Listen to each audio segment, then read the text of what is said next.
On a marre. Oui, le Real Madrid gagne, mais dans le dur. Pour 3 buts refusés. Pas à cause de notre niveau. Rien que le premier but de Kylian Mbappé. Quand vous voyez sa position, au bout d'un moment, est-ce qu'on peut jouer au football? Dites-vous que ça se voit même pas. C'est ce tout petit morceau qui dépasse. Et ça, on peut rien y faire. Les Tortues Ninja, ils ont des têtes comme ça. Je vais rien dire à son deuxième but. Et là, uniquement ceux qui ont vu le match comprendront. Arda Güler qui envoie son doublé. Une fois que le ballon lui est retombé dessus. Sur le tir du défenseur adverse, dont Arda a littéralement levé ses mains pour pas que le ballon lui touche. À aucun moment, c'est quelque chose qu'il pouvait éviter. Donc là, non, franchement. On a tendance à écouter que le Real Madrid est avantagé. Mais on se fait refuser 3 buts, s'il vous plaît. Dont un doublé de Arda, qu'on voit d'habitude jamais marqué. Une continuité de même pour Kylian Mbappé, qui enchaînait bien en championnat. Et hormis tout ça, on a transpiré beaucoup plus qu'il le fallait. Alors qu'on était largement meilleur dans le jeu. Le Real Madrid devait tranquillement remporter ce match. Mais entre les règles de merde, et franchement, j'insiste vraiment sur ça, sur lequel il faut revenir, et les mauvais choix arbitrales, il y en a marre. Le championnat il va commencer, j'en ai déjà marre. Franchement, c'est déjà insupportable. J'espère vraiment que ça va pas être comme ça tout au long de la saison. Je vais vite péter un câble sinon. En fait, je sais pas si c'est moi qui est à l'envers ou si c'est le monde qui est à l'envers. Il se prend pour LeBron James ou quoi? Fermin Lopez a écrit une déclaration officielle mais a décidé de reporter la déclaration à demain. Cette déclaration sera publiée avant la conférence de flics et avec une fin heureuse. Fermin Lopez continue à Barcelone. Confirmé par Fabrizio Romano, Fermin Lopez veut rester au Barça. À part si t'expliques ce qui s'est passé entre ta meuf et la meuf à Gavi, ça sert à quoi le communiqué? Pourquoi tu prends pas ton téléphone, tu mets une story, Sekeda, point? Pourquoi il veut faire un grand communiqué si c'est pour dire qu'il reste? En fait, je sais pas s'il y a que moi qui trouve ça pas normal. En plus, de base, il devait la communiquer aujourd'hui, mais en fait, il va le faire demain. En mode, c'est un événement que tous les fans du Barça attendent. Mais mon gars, non, c'est pas comme ça. T'annonces que tu restes, story, fin des rumeurs, et on n'en parle plus.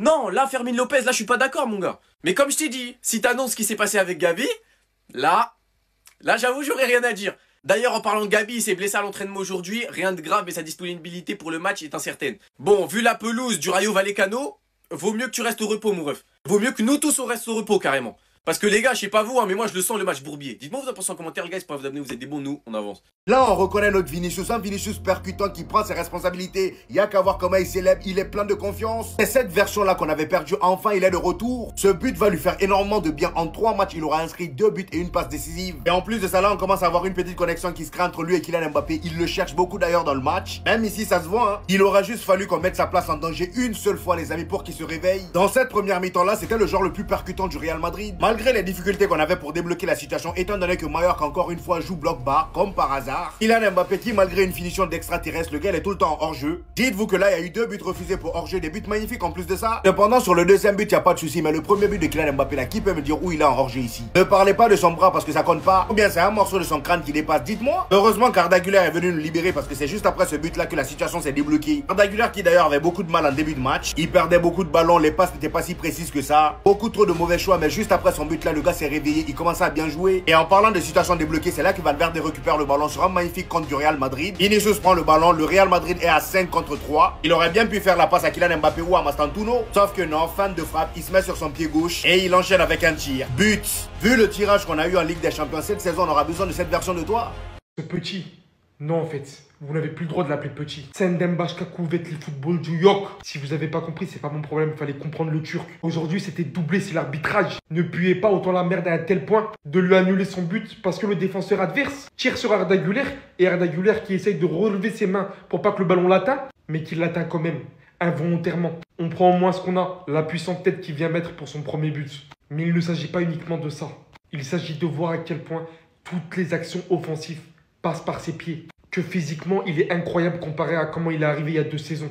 Avec du rythme et du temps de jeu, on peut voir à quel point il a de plus en plus d'assurance et de confiance en lui. La preuve en est qu'il touche beaucoup plus de ballons dans la zone adverse. Et surtout qu'il ose beaucoup plus. Bien évidemment, je parle même pas de sa qualité de passe envers Kylian Mbappé. Sur le deuxième but refusé de Kylian Mbappé, c'était lui. Il a développé une très belle réactivité. Et franchement, on aperçoit qu'il évolue de plus en plus. Sa palette s'élargit. J'ai toujours dit qu'il va devenir l'un des meilleurs joueurs du monde. Et il faut le voir pour le croire. Prochain rendez-vous en Turquie. On verra ce qu'il va essayer de faire contre l'Espagne. Mais bon.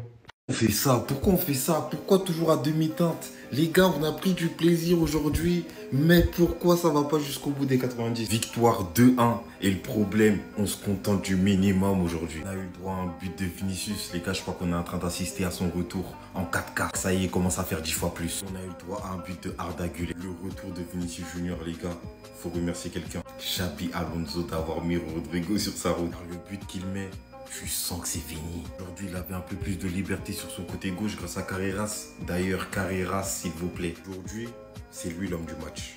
Moi, aujourd'hui, dans mon livre, Carrera, c'est homme du match. Quelle performance, offensivement, défensivement. Les gars, il sauve le match. Il sauve le match. Sauvetage du deuxième gardien. Mention honorable pour Carreras aujourd'hui. Ça fait plaisir de voir des latéraux qui prennent du plaisir. Que ce soit Trent, Carvajal, Carreras, ils veulent attaquer et ils veulent défendre. Dites-moi ce que vous avez retenu de ce match. C'est le duo madrilène, on donne la voix. Venez suivre. C'est donc ça? Oh là là là là! C'est donc ça avoir des latéraux! On m'avait dit qu'il était nul en défense. On m'avait dit qu'il allait pas arranger nos problèmes. Le Real Madrid dans le dur après s'être vu refuser 3 buts. Majorque qui vient réaliser son dernier geste pour son coéquipier où il aura juste à taper. Trent Alexander-Arnold qui vient bloquer ça et dévier la trajectoire. Tellement d'excès de confiance. Regardez-moi comment il se relève. Toujours dans le dur, sinon c'est pas drôle. Boulet de canon d'un joueur de Majorque. Carreras qui vient réaliser je ne sais quoi, je ne sais comment, mais qui vient pour le coup sauver notre derche dans les dernières minutes. Et à quel point. Trent Alexander-Arnold aussi, qui commence à faire valoir, a montré qu'avec un peu de confiance et surtout sa patte, il arrive à envoyer des caviars et parfaitement réussir à trouver Kylian Mbappé, malheureusement hors jeu sur ce coup. Mais on l'a vu avec cette facilité durant ce match et à quel point il pouvait faire ça tranquillement. Et ça, je peux vous assurer que j'attendais ce moment. J'attendais que ce moment où il va commencer à faire valoir ses passes. Et Carreras alors, j'en parle même pas. Les efforts répétitifs, de longues passes, 2 passes clés, un blocage, 3 dégagements. Il essaye de faire tout ce qu'il peut, il se déchire. De toute façon, niveau effort, il n'y a rien à rapprocher actuellement dans cette équipe. Mais ça commence vraiment à faire plaisir. Des latéraux, c'est ça les gars. Et petit à petit, de plus en plus avec du rythme, ça va aller de mieux en mieux. Voilà, le duo Tchouaméni-Hollande, c'est ça. C'est des muscles, c'est de la rugosité, mais c'est que très peu d'élégance, c'est que très peu de gestion balle au pied. Et aujourd'hui, encore une fois, j'ai l'impression que tactiquement, surtout dans ce milieu de terrain-là, il y a eu beaucoup de trous, beaucoup trop d'espace. Un Valverde qui était peut-être un petit peu trop par séquence et on s'est vraiment fait prendre dans le dos quelquefois. Carreras nous fait un sauvetage qui est miraculeux, qui est extraordinaire. Quelques occasions de Courtois bien sorties, etc. Mais j'ai trouvé que contre Mallorca, on était quand même en difficulté dans le milieu de terrain, soit à la création balle au pied. Ce petit bonhomme-là, il nous manque énormément avec Modric aussi.